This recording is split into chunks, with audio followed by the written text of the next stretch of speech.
Bagaimana jika peluang Veda Ega Pratama naik podium di Moto3 World Championship Jerez bukan lagi sekadar harapan? Karena kali ini bukan hanya fans yang mulai percaya, para analis mulai menjagokan, media Eropa mulai menyorot, dan yang lebih mengejutkan, muncul penilaian bahwa Veda justru masuk Jerez sebagai kandidat podium paling kuat.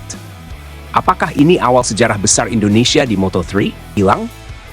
Namun menjelang Jerez, arah cerita berubah. Semakin banyak data, semakin banyak analisa. Semuanya mengarah pada satu kemungkinan. Podium. Dan ini bukan sekadar optimisme kosong. Ada alasan kuat di baliknya. Alasan pertama, Jerez adalah trek yang sangat dikenal Veda. Ia tidak datang sebagai pembalap yang belajar dari nol. Veda sudah 6 kali balapan di Jerez. Dan yang lebih menarik, ia pernah naik podium di sirkuit ini setelah start dari posisi ke-15. Itu bukan statistik kecil, itu sinyal kuat. Sinyal bahwa Veda memiliki sesuatu yang spesial di Jerez. Sirkuit teknis, penuh tikungan cepat, menuntut presisi tinggi. Karakteristik yang justru cocok dengan gaya balap Veda. Agresif, halus, namun tetap terkontrol. Alasan kedua, momentum. Finish 5 besar di Thailand, lalu podium di Brasil. Dua hasil tersebut mengubah cara paddock melihat Veda. Ia bukan lagi sekadar rookie menjanjikan. Ia adalah penantang. Dan menariknya, sejumlah analis balap mulai memasukkan Veda sebagai kandidat kuat podium di Jerez. Alasannya jelas, rekam jejak di Jerez, performa yang terus meningkat, perkembangan motor Honda, dan kondisi beberapa rival yang belum sepenuhnya ideal. Namun sekarang, mari bicara soal rival. Jika peluang podium mengerucut, banyak yang melihat pertarungan besar ada pada 3 nama. Veda Ega Pratama, Brian Uriarte, dan Hakim Danish. Brian Uriarte jelas berbahaya. Ia punya keuntungan kandang, memahami karakter Jerez, dan dikenal kuat dalam duel akhir. Hakim Danish agresif, berani, namun terkadang belum stabil. Dan di tengah persaingan itu, justru peluang Veda dinilai semakin serius. Kombinasi momentum, pengalaman di Jerez, dan kepercayaan diri membuat peluang podium Veda semakin besar. Disinilah cerita mulai memanas. Karena dukungan itu ternyata bukan hanya datang dari Asia. Sorotan mulai muncul dari Eropa. Media Italia bahkan pernah menyebut Veda sebagai rookie sensasional.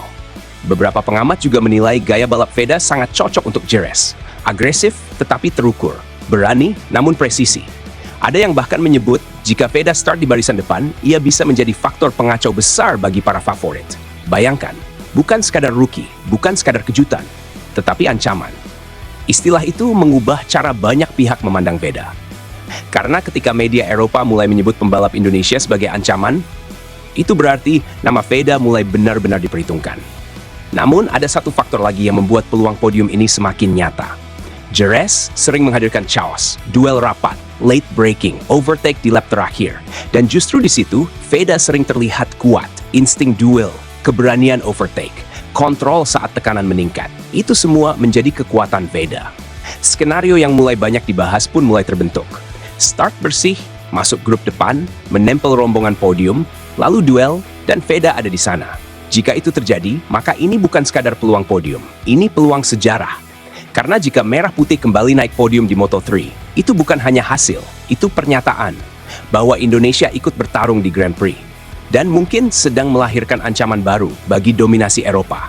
Sekarang pertanyaannya, apakah Jerez akan menjadi tempat Veda membungkam semua keraguan? Apakah Brian Uriarte mampu bertahan di kandang sendiri? Apakah Hakim Danish akan menciptakan kejutan?